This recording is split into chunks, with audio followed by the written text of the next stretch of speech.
Bonjour à tous, je m'appelle Edouard, je suis le directeur académique de Live Mentor ainsi qu'un mentor WordPress et marketing digital.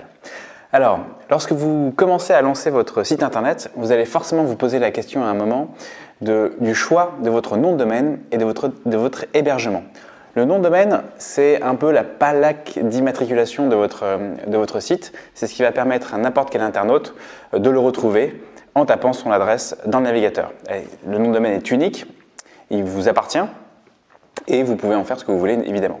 Il est composé d'un ce qu'on appelle un sous-domaine. Donc, par exemple, si je vais sur www.google.fr, www étant le sous-domaine, et ensuite vous avez le nom et l'extension, le .fr. Et donc, lorsque vous allez réfléchir au choix de votre nom de domaine, forcément, vous allez vous poser la question, à minima, du mot principal, dans notre exemple Google, et de l'extension.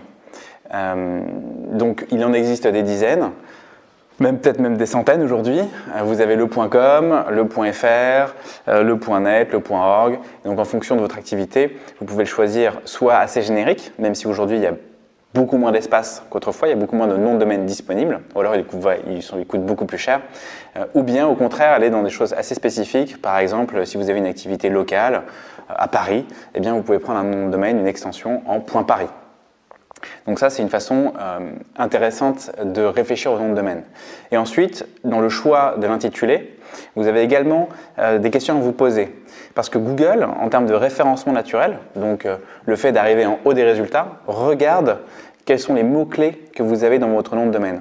Donc c'est important de se poser la question du choix du nom de domaine parce que vous pouvez avoir dans votre stratégie de communication ou bien de mettre en avant une marque. Donc dans ce cas-là, vous allez plutôt mettre votre marque et les gens, lorsqu'ils taperont sur Google le nom de la marque, c'est votre site qui va remonter.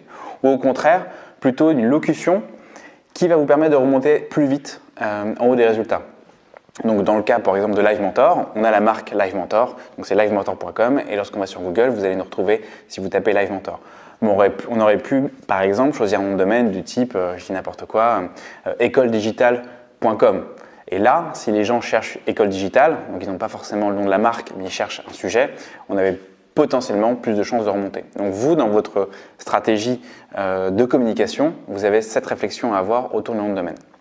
Donc une fois que vous avez des idées claires là-dessus, trouver un nom de domaine, vous avez plein de sites qui vous permettent de vérifier l'existence ou non du nom de domaine, c'est-à-dire est-ce qu'il a déjà été réservé par quelqu'un ou non. Donc là, vous pouvez aller sur votre hébergeur d'un hébergement comme OVH et vous avez la possibilité de voir ce qui est disponible. Un nom de domaine, ça ne coûte pas très cher, généralement environ une cinquantaine d'euros par an en fonction du service qui vous le fournit. Il est même parfois offert la première année chez certains hébergeurs. Donc voilà pour le nom de domaine. Donc il y a un véritable enjeu d'extension, un enjeu sur le nom que vous voulez vous donner parce que derrière ça va jouer sur votre identité en ligne. Soit vous avez une stratégie plutôt de marque, soit plutôt de référencement naturel. Donc pour reprendre encore et donner un autre exemple, parce que je pense que c'est un sujet que nous on a souvent avec nos élèves, si vous êtes un thérapeute, par exemple un sophrologue, et que vous avez donc une activité très locale et que vous êtes dans une ville, par exemple je sais pas, Bordeaux, eh bien ça peut être intéressant d'intégrer sophrologue et Bordeaux dans votre nom de domaine, ou alors de mettre votre nom, comme ça vous jouez sur votre identité personnelle, et d'intégrer ça plutôt dans le contenu de votre site. Ensuite, une fois que vous avez votre nom de domaine, se pose la question de l'hébergement. L'hébergement, c'est là où vont se stocker les fichiers qui permettent à votre site de vivre.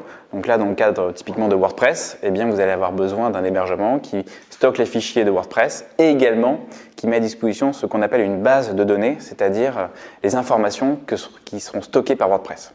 Donc c'est un petit peu comme les murs d'une maison et les meubles et les fournitures à l'intérieur. Donc c'est l'hébergement et la base de données.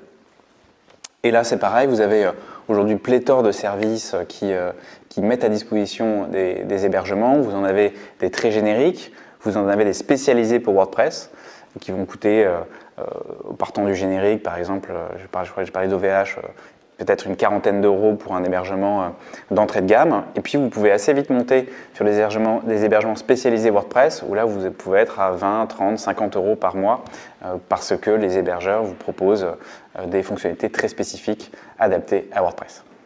Et donc, une fois que vous avez fait ce choix de votre nom de domaine et de votre hébergement, vous pouvez ensuite vous lancer, mais essayez de bien y réfléchir parce que ça sera structurant pour le reste de votre projet. Si vous voulez en savoir plus sur le choix de votre hébergement, le choix de votre nom de domaine, avoir des conseils pour bien les choisir et cartonner votre projet, n'hésitez pas à cliquer sur le lien sous cette vidéo pour disposer et vous inscrire au cours WordPress de Live Mentor. Merci d'avoir regardé cette vidéo, c'était Edouard de Live Mentor, je vous dis à très bientôt.